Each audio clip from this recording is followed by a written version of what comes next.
All right, so we're going to work onto our vegetable prep. What we're going to use here is what's referred to as the Holy Trinity of New Orleans Cajun Creole kind of vegetables. So we have bell pepper, onion, celery, and garlic. Pack our bay leaves in here. So we're going to go through using our knife skills. We're just going to make a nice even cuts down the spine of the celery, and then a nice consistent medium dice. Using that back and forth rocking motion. Full blade to the knife, because I apparently can't talk. And these three vegetables, I'm going to go ahead and cut them and mix them all together, because they're kind of all going to go in at the same time, cook at the same time, and the flavor we're getting out of them, kind of what we want. Garlic, I'm going to go ahead and slice it down. Pretty thin slices, that's how I feel it tastes and cooks better. Some people like it whole, some people like it mashed. This is kind of how I like it. Sorry, my pause, the cat snuck in and startled me there for a moment. So, I'm going to go ahead and just slice those all down. Using the middle part of the knife, nice rocking motion, keeping those fingers back.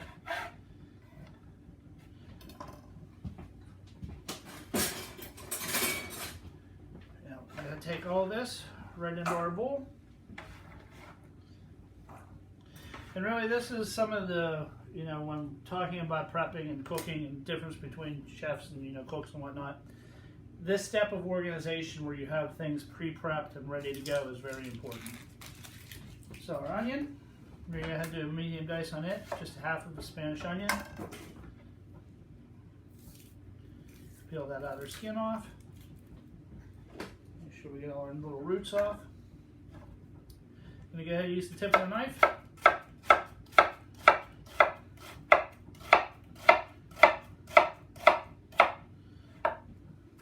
And just get a dice. The size of the vegetables does not matter that much as long as they are all about the same uniform cut for everything.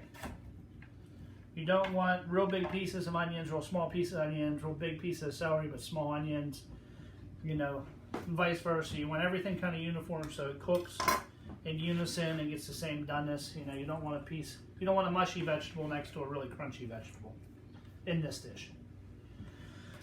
So bell peppers, one of the things I've seen people cut a lot of, and I've seen people cut themselves a lot on. I have two methods that I recommend. One is that you cut it in half, scoop it out, and then cut it into pieces you feel comfortable with. Method I like to use is the quickest, especially since I've been doing a lot. Take the top off, get rid of the stem, take the bottom off, get rid of that. Get rid of the envy of every cook, vegetables on stickers. And then working away from myself, just take the knife and let it take out that pith and all that middle seeds. Once that's completely out, to me you have zero waste there. You're not throwing anything away, it's all usable. So at this point, I will just cut it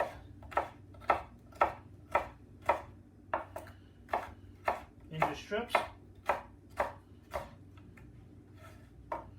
Cut those strips down into my pieces. Again, using my proper technique, keeping my fingers back, keeping my thumb and pinky back. And then the top and bottom, I will do the same things to those pieces. If I was looking for a really fancy cut, I would send these to the scrap bin and just, you really focus on that, but I'm more worried about complete utilization of a product than I am about everything looking neat and overly uniform. So, go into there. Now, the next thing we're going to do, now if that's done, towards the end of the cooking, we need some scallions, some green onions. I'm going to go ahead and trim these up. I'm going to take off up until just about the whites. That'll go in my stock pot usually, but I don't have any stock on my radar, so it's going to kind of be waste tonight. Then we're going just going to go ahead and get a really thin, nice slice. These are going to go in at the very last, just kind of garnish. So they're not really going to be cooking, they're just going to help brighten up all the flavors. You see I'm using the front and middle part of the knife, keeping my tip down, just rocking back and forth. Fortunately, I left some pepper on there. You know, just kind of using my left hand to hold the vegetable steady while my knife's very rhythmically just kind of going through things. Clean that off.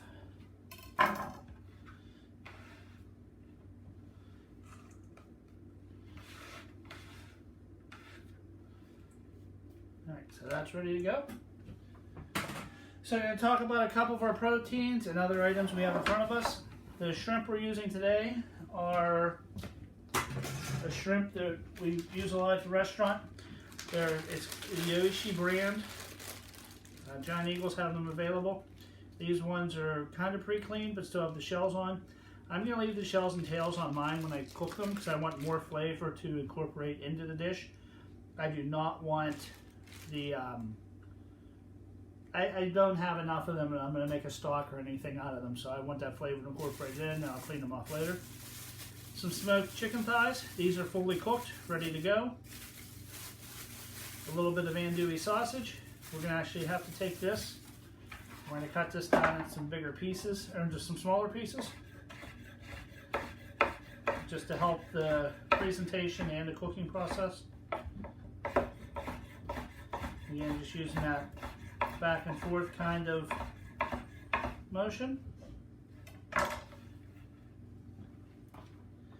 And then everything else we have here, hot sauce to flavor, a little olive oil just in case we need it, a little cape allspice, some butter, and a bay leaf. We're going to incorporate them all in when we get over to the stove. So let's move on over there.